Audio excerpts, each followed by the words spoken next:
Well, this is no dang good. Awesome.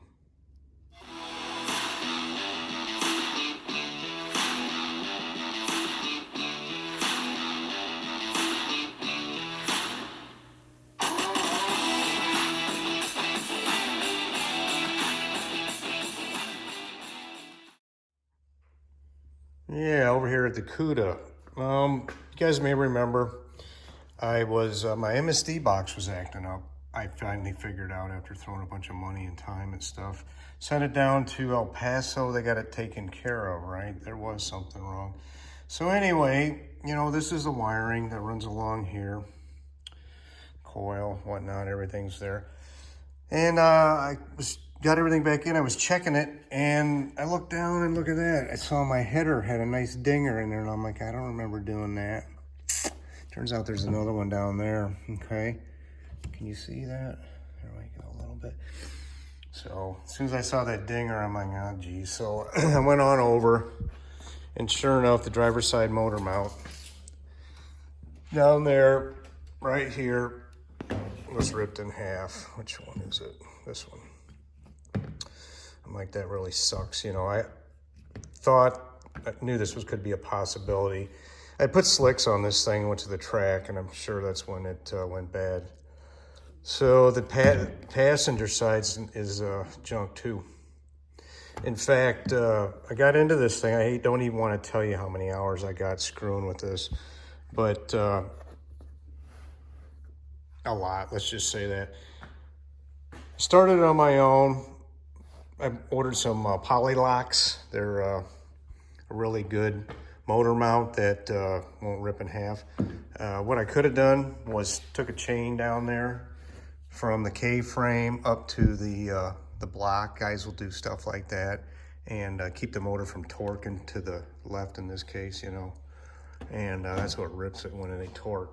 In fact, take a look at my transmission mount. If you can see the witness marks where the paint is, those ears are supposed to be straight up and down. She got racked pretty good too. In fact, it's a brand new tranny mount. In fact, it threw the motor back too, and you can see where the flex fan is there, relationship to the fan. You could pass your hand. The motor was back about an inch. So yeah, carnage, which sucks. So I went ahead and worked on it myself. Threw in the towel, had my boy come over. We got it on. It was so far forward that the motor mount behind the ears down there, or they mount behind the ears. You can kind of see where the bolt head is. Well, they were all the way in the front. So we got it scored away and got it together, but then all of a sudden, I could see daylight underneath of where can you see down there? Right down there, you see a little gold washer. Well, I could see daylight under there. So I took and drove it. It was fine. I'm like, I don't like that at all. The driver's side was flat. So had another friend come over. I'm like, dude, I've had it. What? You know, so we got it all together. And he finally said, you know what? I had to put washers underneath mine. He's got a Charger. Let's see what you can see. Yeah, you see the washers I got underneath there? And because the motor would literally rock, you know, on the bolts that hold the motor mounts in. I don't like doing half-ass stuff like that, but I'm gonna roll with it. He's been running it. The thing is this, you know, these motor mounts, these fit dang near every car Chrysler made from 66 to 74. All the B bodies, all the C bodies up through 74, and then all the E bodies, which this is. You know, that's aggravating that the aftermarket makes these things. What they needed to do was, it sits like this. That bolt needs to be down, you know, south there about, I don't know, 1/4, 3/8 of an inch, and they'd all made in there. These junk made in India ones, they went in fine. Anyway, I hate when they just change one little thing, you know, the aftermarket, and when they've got the factory stuff. So anyway, she's back together for now. Probably thinking about a drive shaft loop on this thing because could use one. replace the U-joints. I got some solid spicers in there now. Yeah. Anyway, yeah, he's walking around here. I went back to Joe's. I had a little motor update. Got my flywheel. He resurfaced that. Brought these back. He can't use those. Bunch of other junk that I got to do something with. Yeah, don't judge. I got some crap here. A carburetor issue. Okay, I really don't have a carburetor issue. Having trouble getting this motor back done, dynoed back. Called Joel last week. He goes, "Oh yeah, I'm getting that deal made," but he kept on measuring this flange here. Well, naturally, mine's tapered. Okay, it's 20 thousandths difference from the outside to the inside. So then the adapter he made, I'm like, yeah, of course. I don't think somebody doesn't want me to run this motor. But anyway, so the latest. This is a 750 Edelbrock carb, which is a Carter carb. Same thing I got on that other car, right? On the Louise over here. Well, this is where the fuel goes in. Called me yesterday, says, "Oh, I can't hook up my stuff, you know, and I don't have jets for Carters." I'm like, "Do you build engines?" You know, he's like, "Well, I just do, I do race motors, and I got AN fittings and all that." And I'm like, "Well, I mean, what WTF, right?" Didn't say that to him, WTF, or the other way to say it.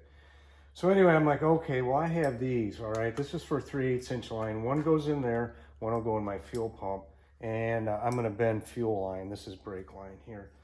So I get over there today to drop off this $10 part, and he says, "Oh, I got that. That's in the carb. I need this." I'm like, "We'll go to a Napa store. That's where they buy this stuff. They sell this stuff."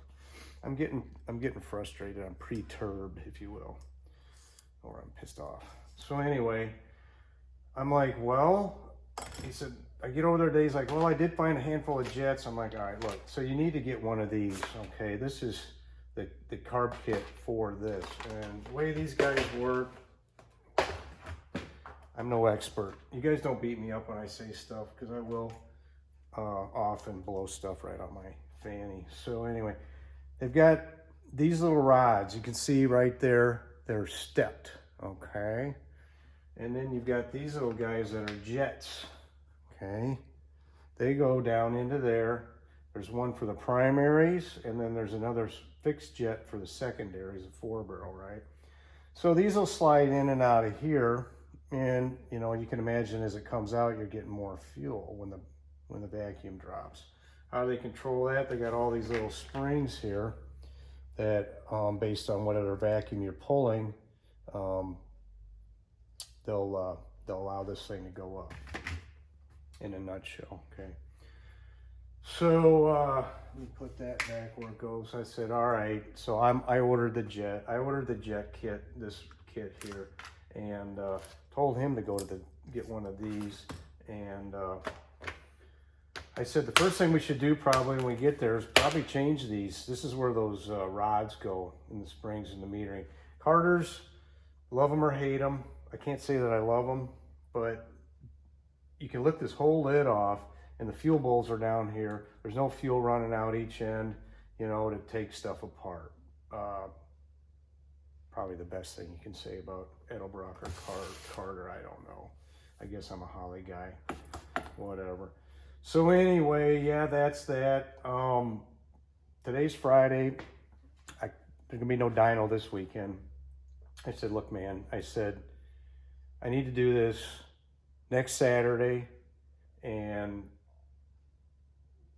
I want to pick the engine up on Monday from your shop. It's been 7 months. I'm just over 7 months now. Barring this, barring the other thing, I'm like, dude, really? Does it take 7 months? You built so-and-so, 2 engines for him and 5, okay? So yeah, I'm getting a little antsy. You know, I thrashed on Louise to get her done, and I've been sitting here twiddling my thumbs for a couple of months waiting. So that's where we're at. For what it's worth, I haven't been completely idle.